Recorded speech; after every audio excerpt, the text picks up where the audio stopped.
Hello everyone, स्वागत है आप सभी का आज के इस नए वीडियो लेक्चर में। आज हम बात करने वाले हैं एक बड़े ही इंटरेस्टिंग टॉपिक के बारे में। मैं हूं आपका दोस्त दीपेश गहलोत।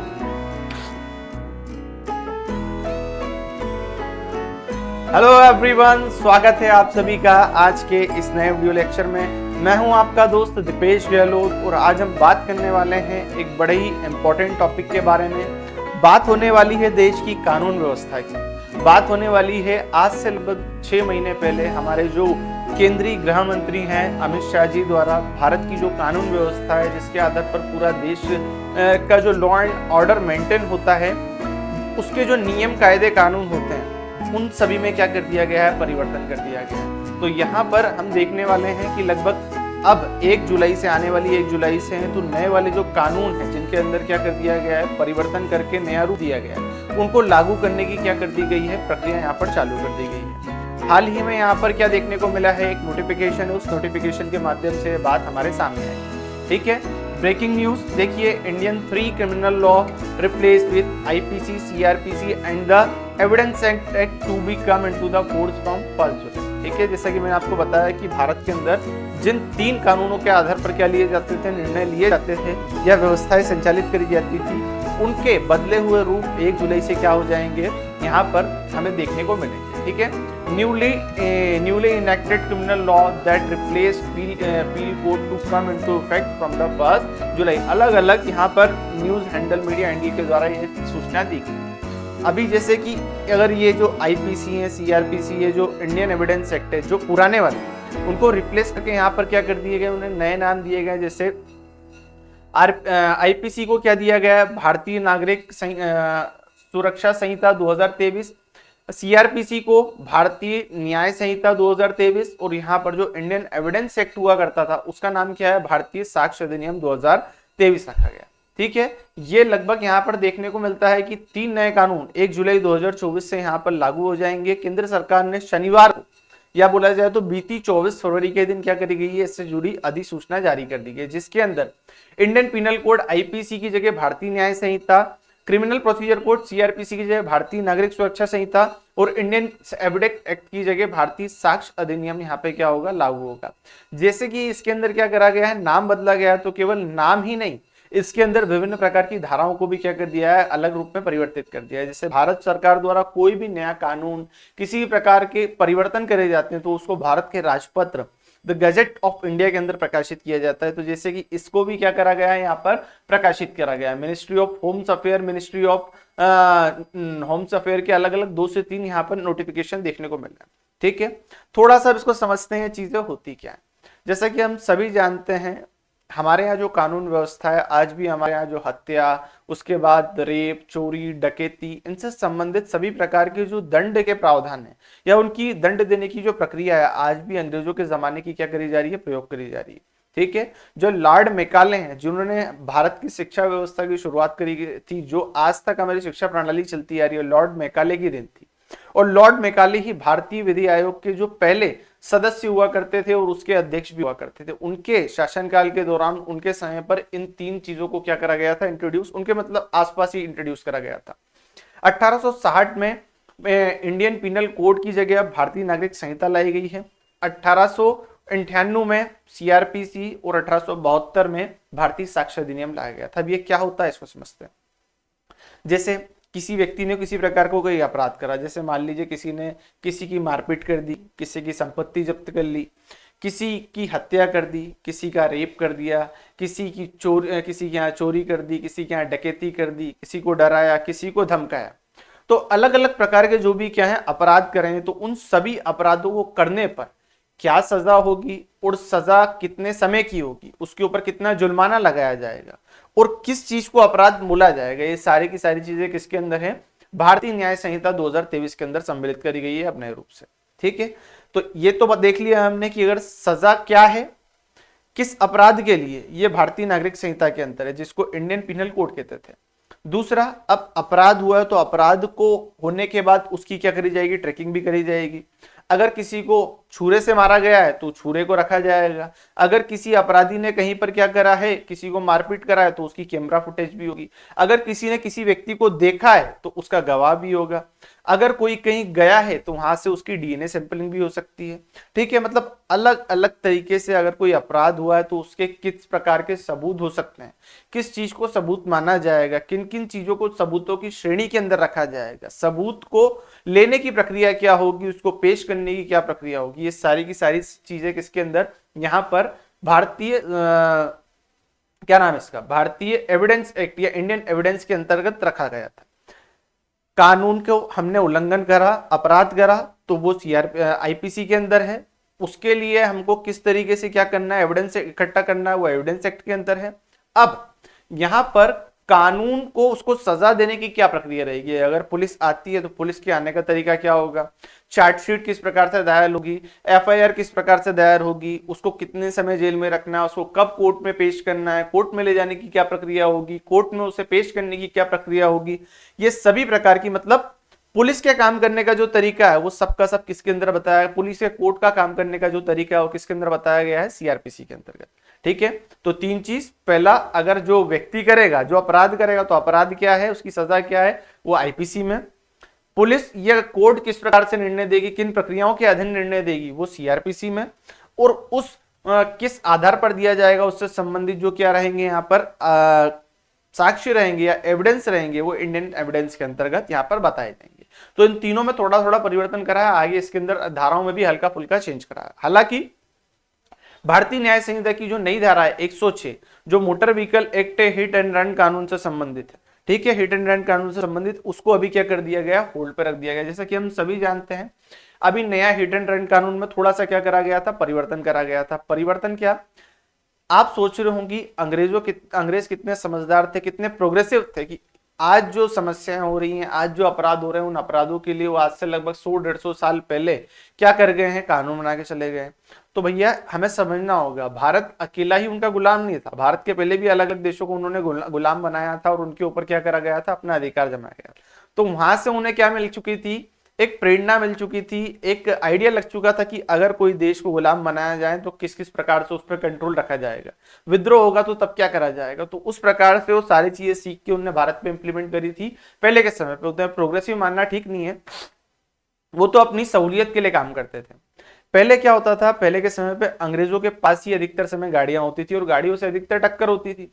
तो यहाँ पर अलग अलग जो कानून बनाया गया था, किसी की डायरेक्ट हत्या करते हैं तो वो तो हत्या ही है, पर अगर किसी गाड़ी से टक्कर हो जाए और मृत्यु हो जाए तो वो भी तो हत्या की कैटेगरी में, मारा तो आप नहीं है। ठीक है, तो उनके लिए अलग कानून था। तो ये जो हिट एंड रन कानून है उसकी सजा थोड़ी कम हुआ करती थी। नॉर्मल तो अगर मार दोगे तो आपको क्या हो जाएगी, जेल हो जाएगी, पर अगर आपने हिट एंड रन कानून में मारा है तो उसमें क्या 1 साल 2 साल की जेल हुआ करती थी। वैसे ही अभी इसके अंदर हिट एंड रन कानून में क्या करा गया था, परिवर्तन करा गया था, जिसके अंतर्गत अगर किसी प्रकार से गाड़ी से टक्कर होती है और सामने वाली पार्टी की मृत्यु हो जाती है तो उसके अंतर्गत आपको 10 साल की जेल और 7 लाख रुपए का क्या था, यहाँ पर जुर्माना था। तो जैसी ये खबर सामने आई थी तो यहाँ पर जो ट्रक ड्राइवर है, बस ड्राइवर है, जितने भी ड्राइवर्स कम्युनिटी के लोग हैं, उन्होंने क्या कर दी गई थी, यहाँ पे हड़ताल कर दी गई थी। उस हड़ताल को मद्देनजर रखते हुए अभी फिलहाल ये जो धारा है, भारतीय न्याय संहिता की धारा 106 सब क्लॉज 2 के अंतर्गत, इसको अभी होल्ड पे रख दिया गया, मतलब ये लागू नहीं होगी 1 जुलाई से। तो इस तरीके से चीजें आगे बढ़ रही हैं। हिट एंड रन केस मैंने आपको समझा दिया है। अभी फिलहाल क्या है, 3 new bill introduce in Lok Sabha to replace the criminal law, sedition law to be scrap. ये माननीय अमित शाह जी द्वारा आज से 6 महीने पहले ये क्या कर दी गई थी, आपको सूचना दी गई थी कि इस तरीके से यहाँ पर क्या करा जाएगा, बदलाव करा जाएगा। अभी यहाँ पर तीनों कानून बता दिए गए। लगभग 11 अगस्त के दिन इन्होंने क्या करा था, अपने भाषण के अंदर इन सभी चीजों को यहाँ पर बखान करा था। आगे देखते हैं तो मैंने आपको बता ही दिया है। अब थोड़ा सा इनमें परिवर्तन क्या करा गया है, इन परिवर्तन को भी देख लेते हैं। ठीक, इसके अंतर्गत सबसे जो बड़ा परिवर्तन करा गया है कि जो नाबालिग लड़की से अगर क्या करा जाता है, रेप करा जाता है, तो वहां पर मौत का प्रावधान रखा गया है। साथ ही साथ यहाँ पर 2027 तक लगभग देश के सभी जितने भी क्या है कोर्ट है, उन कोर्ट को क्या करा जाएगा, कंप्यूटराइज्ड करा जाएगा, डिजिटलाइज करा जाएगा। और किसी व्यक्ति को गिरफ्तार करने पर सबसे पहले उसके परिवार को सूचित किया जाएगा। हालांकि भारतीय संविधान के अंतर्गत इस प्रकार की धारा है, पर वो मौन थी। अब यहाँ पर उसे क्या कर दिया गया, डायरेक्टली डिक्लेयर कर दिया गया। बच्ची से रेप के दोषी को फांसी की सजा दी जाएगी। रेप में पहले धारा 375 376 लगती थी, अब जहां उसे अपराधों की बात शुरू होती थी, अब उसके अंतर्गत धारा 73 और 69 यहाँ पर लगेगी। मतलब धारा के अंदर रेप की प्रमुख धारा बदल दी गई है। इसके अलावा बच्चों के अपराध को भी बच्चों के खिलाफ अपराध को भी आगे लाया गया है। मर्डर 302 की जगह अब 101 के अंतर्गत रखा जाएगा। 18 साल से कम उम्र की बच्ची से रेप में आजीवन कारावास, और यहाँ पर गैंगरेप के दोषी को लगभग 20 साल की सजा का यहाँ पर क्या रखा जाएगा, प्रावधान रखा जाएगा। यहाँ पर आगे देखेंगे तो सीआरपीसी में क्या बदलाव करा गया है, तो केंद्रीय गृह मंत्री अमित शाह जी ने सदन में बताया कि सीआरपीसी के अंतर्गत भारतीय नागरिक संहिता के जो 2023 में बनी उसके अंदर 533 धाराएं बचेंगी और 160 धारा को उसके अंदर बदल दिया गया है। साथ ही साथ 9 नई धारा जोड़ी गई है और उसमें 9 धाराओं को खत्म करा गया है। आगे आईपीसी में क्या बदलाव करा गया है, तो गृह मंत्री ने आईपीसी को बदलाव को लेकर, आईपीसी में पहले 551 धारा हुआ करती थी, अब भारतीय न्याय संहिता के अंतर्गत केवल 356 धारा ही बचेगी और इसमें 175 धाराओं को हटा दिया गया है। साथ ही साथ 8 नई धारा इसके अंदर जोड़ी गई। इंडियन एविडेंस एक्ट में क्या है, तो पहले अमित शाह जी ने बताया इंडियन एविडेंस एक्ट में 167 धारा हुआ करती थी, लेकिन अब इसके अंतर्गत 170 धारा होंगी। 23 धाराओं में बदलाव करा गया है और एक नई धारा यहाँ पर क्या करी गई है, जोड़ी गई है। प्रमुख रूप से जो नई नई चीजें, नई नई यहाँ पर जो परिवर्तित करे गए हैं धारा, उनमें प्रमुख क्या है, तो गंभीर अपराध में सबसे पहले नाबालिग से रेप के दोषी को उम्र कैद की सजा दी जाएगी। आगे पहले रेप की धारा 375 376 हुआ करती थी, जो कि अब 63 और 69 रखी गई है। हत्या की धारा 302 हुआ करती थी, जो अब 101 होगी। साथ ही साथ गैंगरेप के दोषी को 20 साल की सजा और जिंदा रहने तक सजा हो सकती है। और मॉब लिंचिंग पर पहले कोई कानून नहीं था, जो अब वहां पर क्या रखा जाएगा, फांसी की सजा दी जाएगी। आगे देखते हैं एक्सीडेंट के मामले में जो मोटर व्हीकल एक्ट में जो मैंने आपको बताई, भारतीय नागरिक संहिता के अंतर्गत धारा 106 को फिलहाल अभी होल्ड पे रख दिया गया है। अगर सिर पर लाठी मारी जाती है या जिसे लड़ाई झगड़े में एक दूसरे के सर पर मार देते हैं, तो उस स्थिति में ब्रांडेड घोषित होने पर व्यक्ति को क्या रखा जाएगा, 10 साल की सजा दी जाएगी। तो यहाँ पर जो मॉब लीचिंग या जो इस प्रकार के जो लड़ाई झगड़े होते थे, हाथापाई होती थी, उस अवस्था में अगर ब्रांडेड हो जाता व्यक्ति तो उसके लिए भी सजा आएगी। साथ ही साथ ट्रायल के मामले में बता दिया, जैसे पहले क्या होता था कि व्यक्ति के ऊपर केस हुआ तो व्यक्ति डर के कारण क्या हो जाता था, अगर उसने सही में अपराध करा तो भाग जाता था।